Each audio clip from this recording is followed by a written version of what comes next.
अच्छा, आज हमारा जो टॉपिक है वो हमने देखने हैं कि मैकेनिज़्म्स इन एनिमल्स के जो एनिमल्स हैं उसके अंदर कैसे बॉडी हीट गेन या लॉस या क्या तरीक़ेकार होता है। तो अब जो बॉडी हीट है ना ये डिपेंड करती है डायरेक्टली टू द मेटाबॉलिज़्म कि बॉडी के अंदर मेटाबॉलिज़्म कितना और है। अगर मेटाबॉलिज़्म बहुत ज़्यादा हो रहा है इट मीन बहुत ज़्यादा हीट की प्रोडक्शन हो रही है। अगर मेटाबॉलिज़्म कम हो रहा है बॉडी में इसका मतलब हीट की प्रोडक्शन इतनी ज़्यादा नहीं है। तो it's all depend upon what metabolism.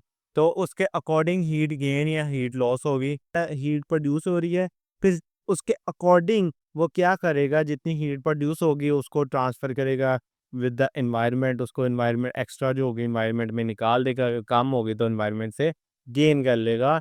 तो ये मैकेनिज़्म ऐसे मेंटेन करके रखेगा।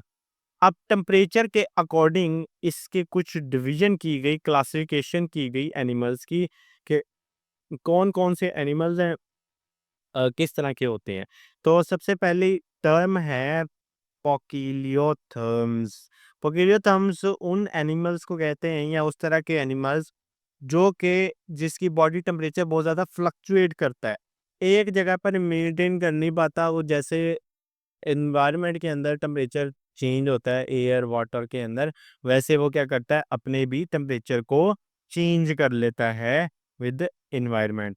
ठीक है, तो जैसा कि उसने मिसाल दी है, मतलब इसके अंदर क्या है, वेरिएशन इन टेम्परेचर है। अब मिसाल के अंदर कौन कौन से हैं, जैसा कि आपके पास नॉन वर्टिब्रेट्स हैं या इनवर्टिब्रेट्स हैं। तो इनवर्टिब्रेट्स लाइक फिश वगैरह, लाइक एम एम्फीबियंस वगैरह, ठीक है। और आपके पास रेप्टाइल्स वगैरह, ये कैटेगरी है जो कि पोकिलियोथर्म में आती हैं, जो कि अपने बॉडी टेम्परेचर को इजीली रेगुलेट नहीं कर पाते हैं। उसके बाद आते हैं होम्योथर्म। तो ये तो इसके नाम से ही पता चल रहा है कि ये क्या कर पाएंगे, अपने बॉडी टेम्परेचर को इजीली रेगुलेट कर पाएंगे। उनका जो बॉडी टेम्परेचर है वो रेगुलेट होता है। दैट्स वाई वो अपने इर्द गिर्द इन्वायरमेंट में अगर फ्लक्चुएशन भी हो रही है, टेम्परेचर अप एंड डाउन भी हो रहा है, फिर भी वो अपने आप को मेंटेन करके रखते हैं। और इसकी मिसाल में अलमशहूर बर्ड्स और हम इंसान, मैमल्स, जो मैमल्स हैं अपने बॉडी टेम्परेचर को मेंटेन कर पाते हैं, क्योंकि इनके एंजाइम बड़े स्पेसिफिक होते हैं। अगर टेम्परेचर मेंटेन ना करें तो एंजाइम्स ख़राब हो जाएंगे, डैमेज हो जाएंगे। तो पकीलाथर्म जो कि नहीं मेंटेन कर पाते और होम्योथर्म जो कि मेंटेन कर पाते हैं। अच्छा, वो उसने एक मिसाल दी है कि जो डीप सी का होता है, डीप सी गहरे समुंदर के अंदर है, वहाँ पर कुछ आपके पास जो है ना वो कांस्टेंट एनवायरनमेंट मिलता है। इतना ज़्यादा फ्लक्चुएशन नहीं करती, क्योंकि इतनी नीचे तो धूप नहीं ना पहुँचती, इतनी नीचे चीज़ें नहीं पहुँचती जो कि उसको करे। तो वहाँ भी तकरीबन एनवायरनमेंट माहौल मिलता-जुलता होता है, तो दैट्स व्हाई वो भी होम्योथर्म हो सकते हैं। अच्छा, ये तो हो गया अकॉर्डिंग टू कि वो हीट को कैसे मेंटेन कर पाते हैं, ये उसके अकॉर्डिंग है। और अब है हीट प्रोडक्शन के अकॉर्डिंग, टाइप्स हैं इसकी कि हीट प्रोडक्शन कौन कर पाता है। This is according to heat production. तो इसमें भी 2 तरह की वैरायटी है, एक होते हैं एंडोथर्म्स और एक होते हैं एक्टोथर्म्स। तो एंडोथर्म्स वो होते हैं एनिमल्स जिसके अंदर मेटाबॉलिज्म में हीट प्रोड्यूस होती है, हीट बनती है उसके अंदर। तो they can generate their own heat, ये अपनी हीट को बना सकते हैं और अपनी बॉडी को टेम्परेचर को मेंटेन करके रख सकते हैं। जैसा कि बर्ड्स हैं, जैसा कि कुछ फिशेस हैं, जैसा कि आपके पास इंसेक्ट्स हैं, ये क्या करते हैं अपने मेटाबॉलिज्म के through as a by product heat को प्रोड्यूस करते हैं और अपनी बॉडी टेम्परेचर को मेंटेन करके रखते हैं। ये कौन होते हैं? एंडोथर्म्स होते हैं। एंडोथर्म्स, ठीक है। और दूसरी मिसाल है एक्टोथर्म्स की। एक्टोथर्म्स के पास ऐसा सिस्टम नहीं होता। ये अगर कोई भी हीट अगर बनती भी है मेटाबॉलिज्म में, तो वो इतनी कम होती है कि फौरन एक्सचेंज हो जाती है with the environment. With environment वो हीट चेंज हो जाती है, अगर वो थोड़ी बहुत हीट बना भी पाते हैं इन मेटाबॉलिज्म। तो इनको ये क्या करते हैं, ये फिर एनवायरनमेंट से ही हीट बोरो कर लेते हैं, ले लेते हैं जितनी इनको ज़रूरत होती है। क्योंकि एनवायरनमेंट से निकल जाती है, कुछ भी ज़्यादा हीट बना नहीं पाते हैं, और ये क्या करते हैं, एनवायरनमेंट से हीट को अब्ज़ॉर्ब करते हैं और अपने बॉडी टेम्परेचर को मेंटेन करके रखते हैं। ठीक है? जैसा कि वो कहता है कि इनका जो बॉडी टेम्परेचर है वो इतना ज़्यादा रेगुलेट नहीं हो पाता लाइक अ एंडोथर्म। एंडोथर्म की अपनी हीट बन रही है, तो ये इतनी ईज़िली रेगुलेट नहीं कर पाते हैं। तो इसकी मिसाल है जैसा कि बैट्स हैं, जैसा कि हमिंग बर्ड है। आपको पता है हमिंग बर्ड इतनी तेज़ी से फ्लाई करता है, इतनी तेज़ पर हिलाता है कि उसका बॉडी टेम्परेचर बहुत ज़्यादा फ्लक्चुएट कर जाता है, उस वजह से उसका मेटाबॉलिज़्म बहुत तेज़ हो जाता है। क्यों? क्योंकि ये एक ऐसा बर्ड है जो कि अपने आप को एक जगह पर, जैसा कि हेलीकॉप्टर होता है ना, अपने आप को एक जगह पर उसके पारे घूमते हैं इतनी तेज़ कि वो अपने हवा में एक जगह स्टिल हो जाता है। ऐसे ही हमिंग बर्ड होता है, इतनी तेज़ पर हिलाता है कि ऐसे लगता है जैसे कि हवा में साकेत है, ये स्टिल है। तो ज़ाहिर-सी बात है उसमें उसकी फ्लक्चुएशन भी बहुत ज़्यादा होंगी।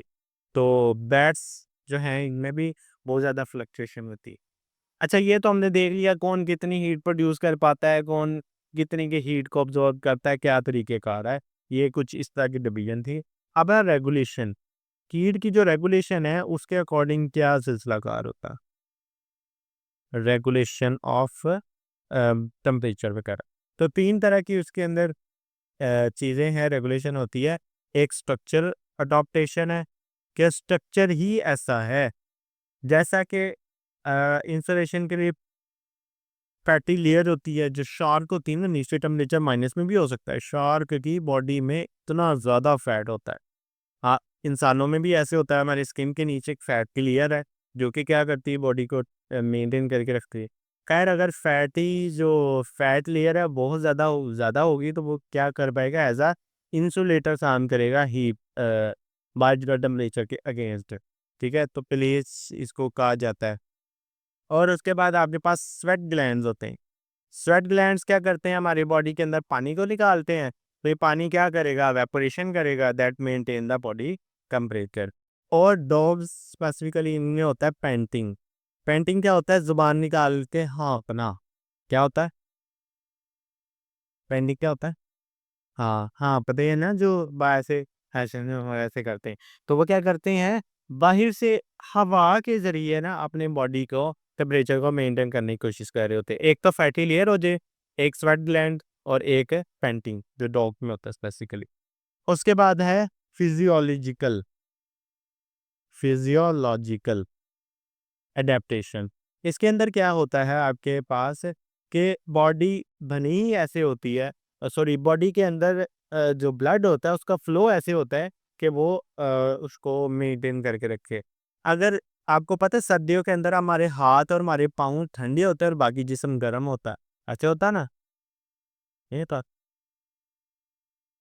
कभी गौर नहीं, लोग क्या करते हैं, हमारा ब्लड सर्दियों के अंदर जो हाथ ठंडे होते हैं और जिस्म गर्म होता है, तो क्या होता है, ब्लड फ्लो हमारे हाथों में कम हो जाता है, क्योंकि ये ज़्यादा एक्सपोज्ड है।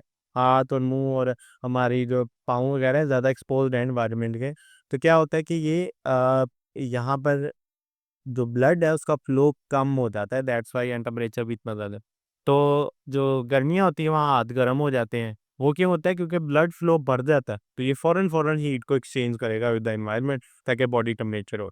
तो फिजियोलॉजिकल जो सिस्टम है वो यही है कि हीट को बॉडी से निकाला जाए तो मेंटेन, या हीट को बॉडी में शामिल किया जाए तो मेंटेन द टेम्परेचर। ये फिजियोलॉजिकल सिस्टम है। जैसे प्लमेज होता है, फ्लफिंग होती है।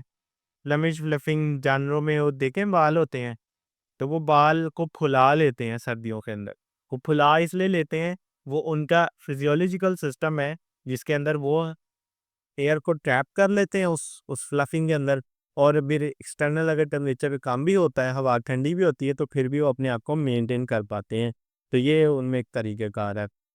और एवापोरेटिक कूलिंग करके बॉडी को ठंडा करना, वो भी तरीक़ेकार है। अच्छा, फिर फिजियोलॉजिकल के बाद उसके बाद हो जाता है बिहेवियर एडेप्टेशन। आप ये क्या करता है, खुद जानवर मूव करके जाता है। अब आपको गर्मी लग रही हो, तो आप कहोगे और शदीद गर्मी में खड़े हो जाओगे या छाँव ढूँढोगे? छाँव ढूँढने, ठीक है? तो क्या करते हैं, वो जानवर खुद फिज़िकली मूव करके उस जगह पर जाता है जहाँ पर हीट कम हो या मेंटेन कर सके। तो वो कहता है कि जैसे ग्राउंड स्क्विरल है, उसको उसने मिसाल दी है, ग्राउंड स्क्विरल। ये क्या करते हैं, ये मिट जब बहुत ज़्यादा टेम्परेचर हो तो ये मुँह पर जाते हैं, या फिर अगर किसी दिन बहुत ज़्यादा सर्दियाँ हो, ठंड हो, तो जब सनलाइट आएगी तो क्या करेंगे, सन बाथ ले लेंगे जाके। तो ये सनलाइट में चले जाएँगे ताकि वो हीट ले सकें और अपने बॉडी को टेम्परे मेंटेन कर सकें। तो ग्राउंड स्टिकर लिज़र्ड की उसने एग्ज़ाम्पल दी है। और जब ज़्यादा हीट होगी तो ये चले जाएँगे, अंदर घुस जाएँगे अपने जगहों पर, और अगर टेम्परेचर बहुत ज़्यादा कम होगा तो ये गर्मियों के अंदर सन बाथ, हम भी तो सन बाथ लेते ही हैं, जब सर्दियाँ बहुत ज़्यादा हो जाती हैं शरीर, तो हम भी सर्दियों में जाके सन के नीचे बैठ जाते हैं ताकि विटामिन डी भी मिले हो, हीट भी मिले हमें। ठीक है? अब जो अगला टॉपिक है ना, थर्मोरेगुलेशन इन मैमल्स, वो हमें इससे समझ आ जाएगा। इसको ज़रा गौर से देखो। उसने ना एक सीधी-सी ये बनाई हुई है, इसका मतलब है कि बॉडी मेंटेन है, दैट्स ओके। लेकिन उसने यहाँ पर ऊपर-नीचे कहा है कि इम्बैलेंस हो गया। इम्बैलेंस मतलब बॉडी टेम्परेचर बढ़ गया है। इस केस के अंदर टेम्परेचर क्या हुआ है? इंक्रीज़ कर गया है। फिर क्या होता है? तो हमारी बॉडी में ना एक थर्मोस्टेट लगा हुआ है, थर्मोस्टेट। थर्मोस्टेट का मतलब एक डिटेक्टर है, जो कि टेम्परेचर वेरिएशन को डिटेक्ट करेगा और बताएगा कि टेम्परेचर कम है, ज़्यादा। तो वो थर्मोस्टेट हमारे स्किन के अंदर कुछ वेरिएशन काज करेगा।